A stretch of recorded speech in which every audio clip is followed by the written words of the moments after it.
Hi there, I'm Steve Best, the Howe Sound Marine Trail Steward for the Sea Kayak Association of BC. And I'm going to tell the story of the Sea to Sky Marine Trail, how it came to be, and all the work that has gone into creating the trail you see today, and our plans for the future.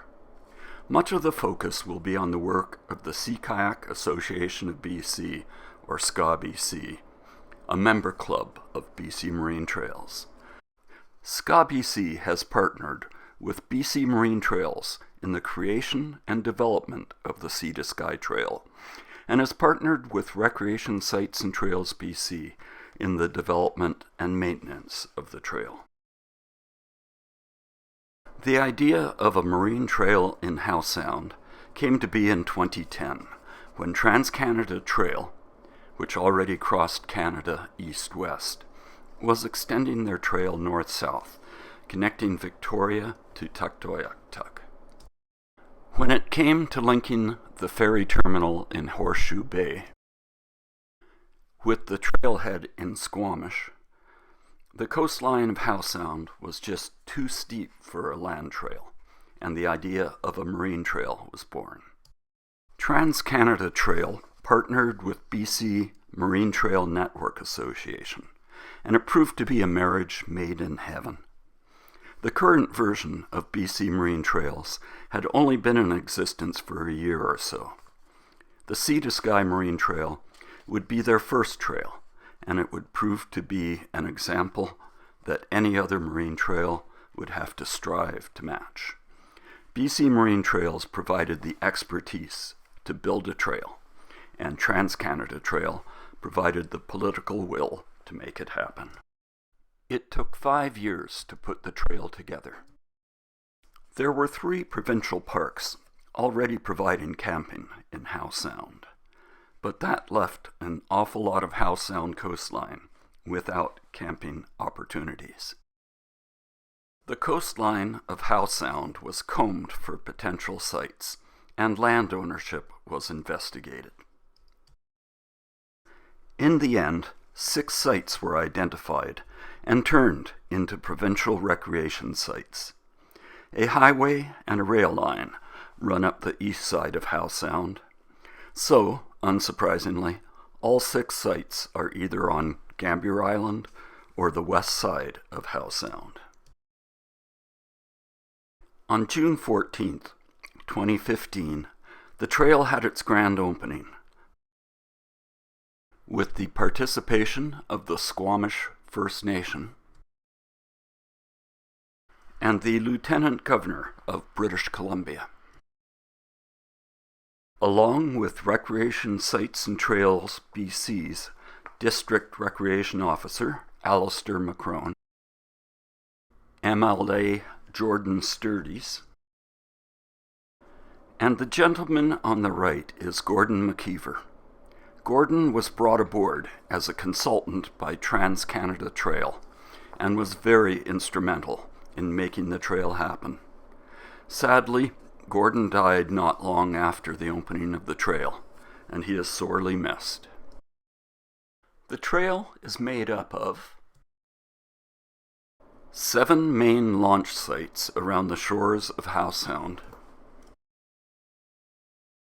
campsites at 3 already existing provincial parks: Plumper Cove Marine Park on Keats Island, Halkett Bay Marine Park on Gambier Island,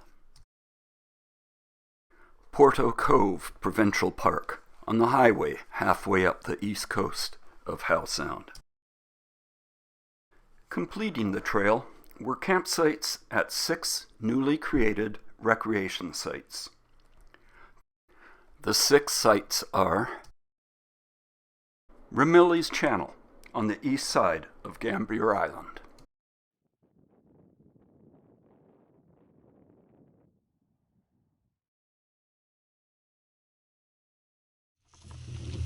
this is one of the 2 sites with a good natural beach,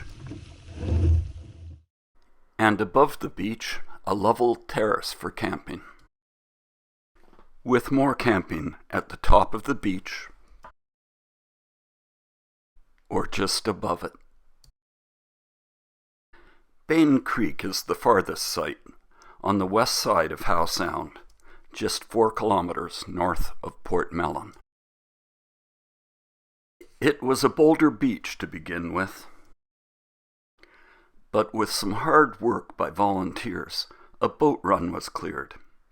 Here you see a chain hoist anchored to a tree being used to move boulders, and, to the right, a couple of pry bars and a pickaxe. And the result is a boat run through the boulder field. A short access trail leads to a clearing beside a beautiful waterfall. A further trail leads up the hill to a rock ledge with a 180-degree view.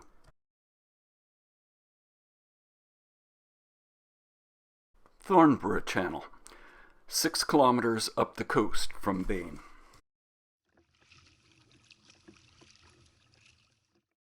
There's the landing on the right, and just to the west are some high rock bluffs. There's a cleared boat run just below the sign to make for a good landing. A trail leads from the site sign across a steep slope, with 2 tent sites carved out of the slope just off the trail.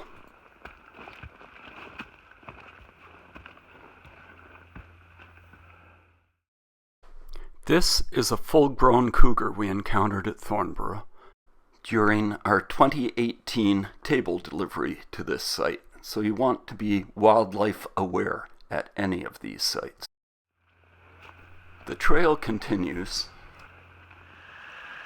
across a creek and up the hill to the real feature of this site, the high rock bluffs.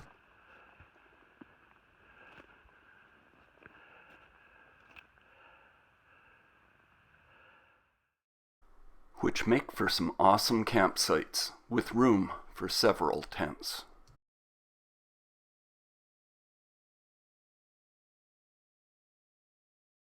Islet View, another 6 kilometers along.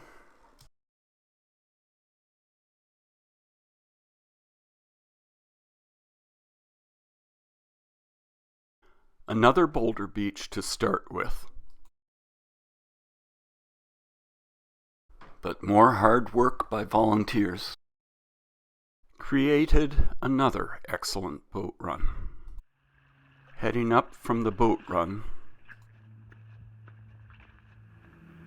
and past the site sign,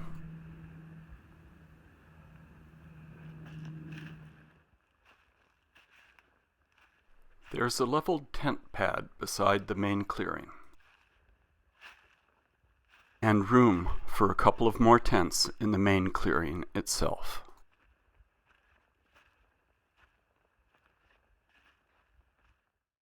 And there's the view.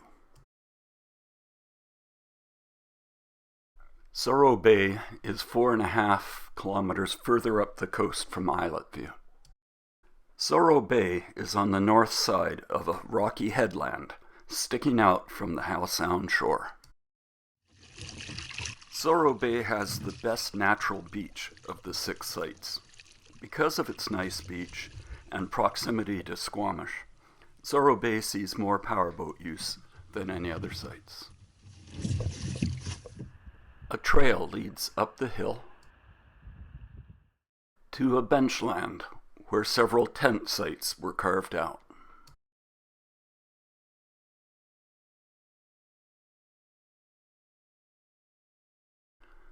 The most northerly site is Tantalus Landing, 10 kilometers up the coast from Sorrow Bay, but only 4.5 kilometers from the Squamish waterfront.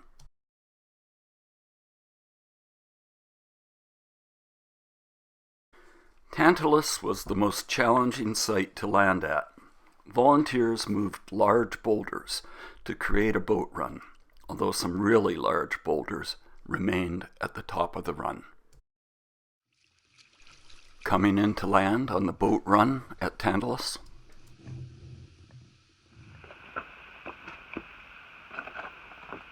A set of steps leads to a trail that leads across a lovely creek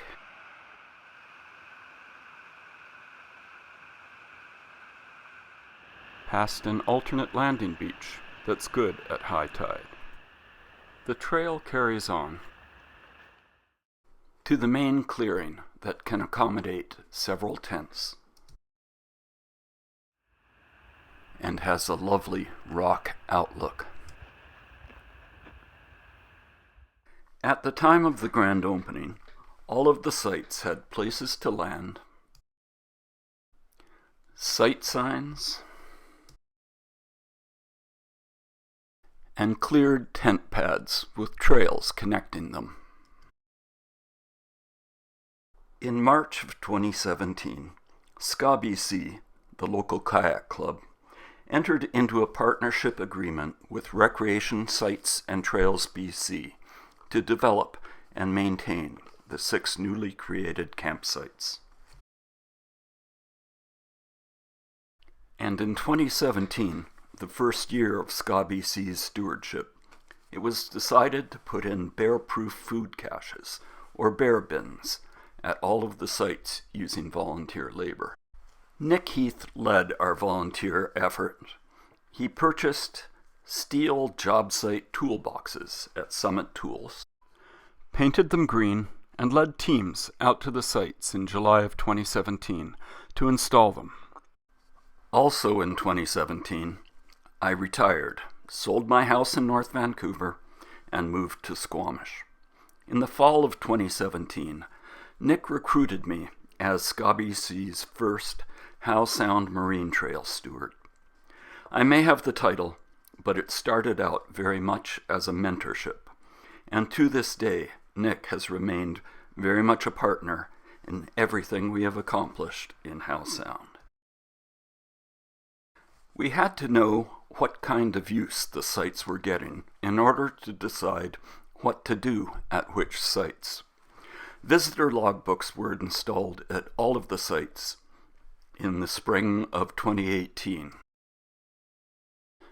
Using clear plastic pelican cases mounted on signposts, we are making decisions based on feedback the logbooks are providing. At Tantalus Landing, this amazing table was built by a team led by Randy Chatterjee in spring of 2018 out of reclaimed wood on an existing concrete base. For the other 5 sites, picnic tables were built out of reclaimed cedar, stained, taken apart, and in August of 2018, they were reassembled on site. Tantalus Landing has a creek, with the boat run and food cache on one side, and the main camping area on the other. And the creek crossing could be tricky at times. In October of 2018, 2 logs which were found on site were moved into position using a hand-powered chain hoist. The following spring, decking was added, and there is now a nice log bridge across the creek. Our 6 recreation sites were small campgrounds just across Howe Sound from the largest metropolitan area in BC, and it was clear from the start that our most pressing need was to get a toilet at each site. In 2018, it was decided to start with Zorro Bay, and RSTBC's best backcountry contractor was hired to build a Toilet Tech composting toilet there. After several delays, the toilet finally went ahead in March of 2019. Back in 2015, SCA-BC had held a paddling film festival to raise money for BC Marine Trails, raising over $2,000. In March of 2018, and again in 2019, SCA-BC has again put on the festival, now specifically as a fundraiser for the Howe Sound sites, raising over $4,000 in 2018 and over $6,500 in 2019. Now that we had a toilet at Zorro, we anticipated more use, so we decided to go ahead in May of 2019 with a prototype of a tent platform.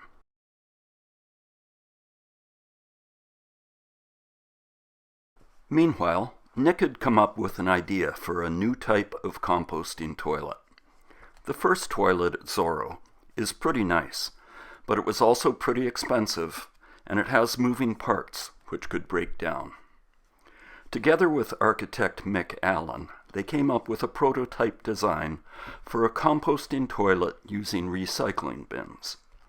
Over the winter of 2019-2020, volunteers built a toilet that we're hoping will be a prototype for toilets at other marine trail sites. But the project took a lot of trips to the site and a lot of volunteer hours. We decided projects this complex needed to be contractor built. A powerful windstorm in February of 2019 scattered debris around the shores of Howe Sound. On April 10th and 11th, SCA-BC participated in a Howe Sound cleanup with a crew of volunteers camping out at Zorro Bay. 4 boatloads of debris and garbage were removed, mostly from Zorro Bay and Ramillies Channel. When COVID-19 hit in 2020, all other club activity ground to a halt, but not in Howe Sound. We had decided to go ahead with composting toilets at our remaining 4 sites. When hoped for RSTBC capital funding didn't come through, we decided to go ahead anyway. With our $5,000 management budget from RSTBC, $2,000 from BC Marine Trails, an $18,000 grant from Trans-Canada Trail, and the remainder from SCA-BC's legacy funds. The Toilet Tech composting toilet at Zorro Bay had moving parts that could break down, and Nick's Bain Creek composting toilet was still an unproven prototype. We needed something tried and true. We took a 2-vault concept that had been developed on the Appalachian Trail and was being used on the Sunshine Coast Trail, and redesigned it. We hired the same backcountry contractor who built the Zorro Bay toilet to build them, and by November we had 4 new composting toilets, a toilet at each of our sites. This design is now being used at other BC Marine Trail sites in the Discovery Islands, one at Freedom Point and one at Penn Islands North. While on site at Tantalus, the crew and I worked on a rock stairway to access a new camping area just above the main clearing. The contractor used his chainsaw to clear a tent site at the top. It's called the Penthouse.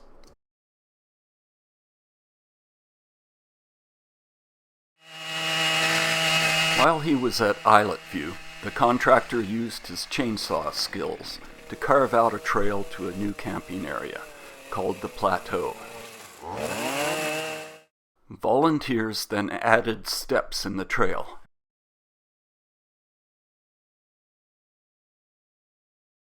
and leveled 2 new tent pads.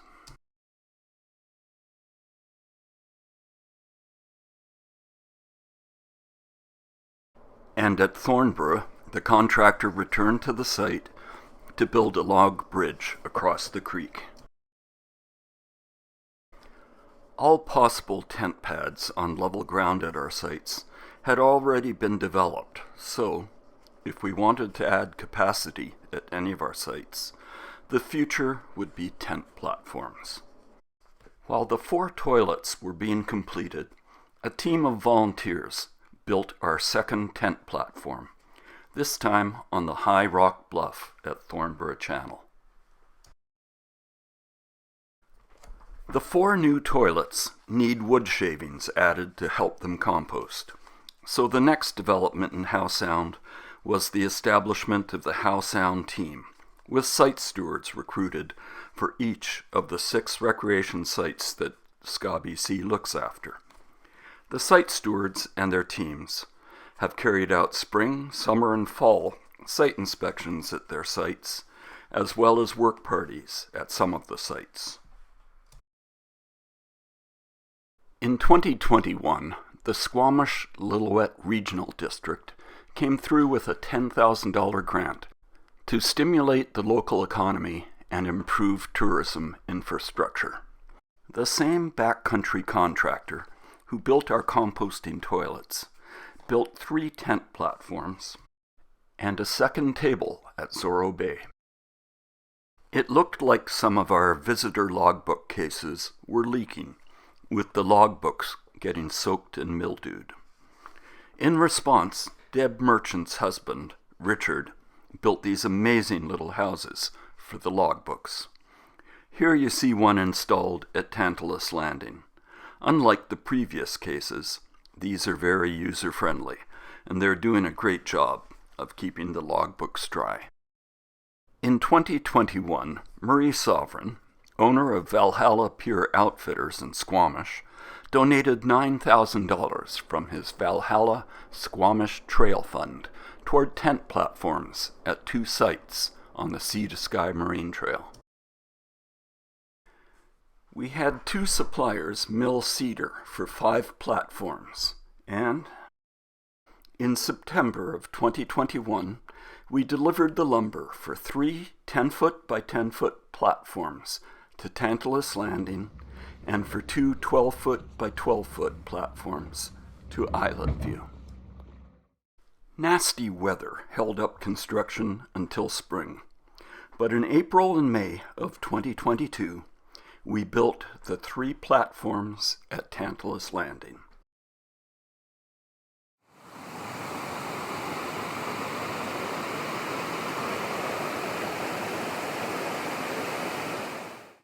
And in July, we built 2 at Islet View.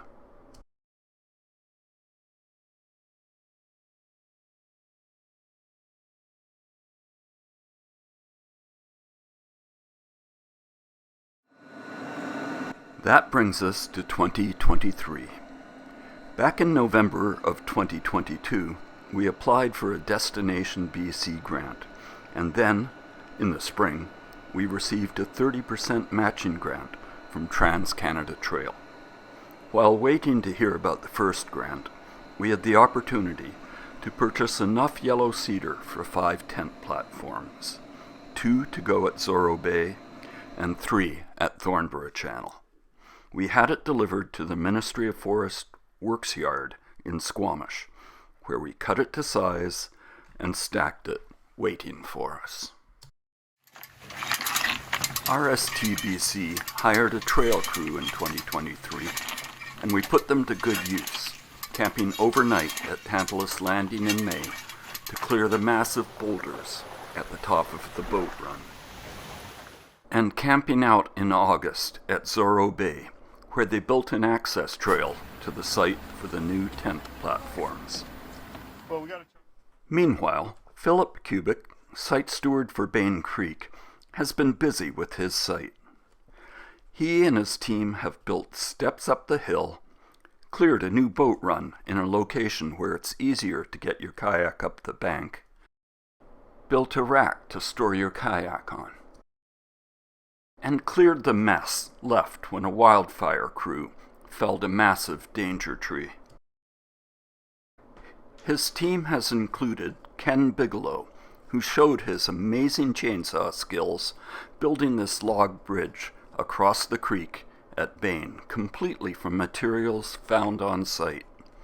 Ken, who is a director with BC Marine Trails, had already volunteered to help with the maintenance of the toilet at Zorro Bay, and is now stepping up to take over as site steward for Thornborough Channel, taking over from Kevin Hall. Welcome aboard, Ken. Apodaca Provincial Park is a little provincial park on the southeast shore of Bowen Island that had lain dormant since it was created in 1952. Since 2010, BC Marine Trails and SCA-BC have been working to bring it online as a marine trail site. Getting a concept plan approved, having an archaeological impact assessment carried out, having a contractor build an access trail up the hill from the beach to the upland tent platform sites,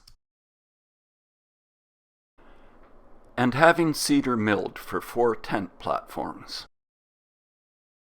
In November of 2022, BC Parks delivered the lumber and other materials to the top of this cliff at the edge of the site by barge and crane. BC Parks staff moved some of the material up to the site, and volunteers from SCA-BC and Club Locarno carried up the rest. In April, BC Parks staff built a green throne toilet, framed and decked 2 tent platforms, while volunteers framed 2 more platforms. In May, volunteers then finished the decking on the remaining 2 platforms. In August, BC Parks installed signage and a kayak rack, and we are just waiting for Parks to install a signage kiosk.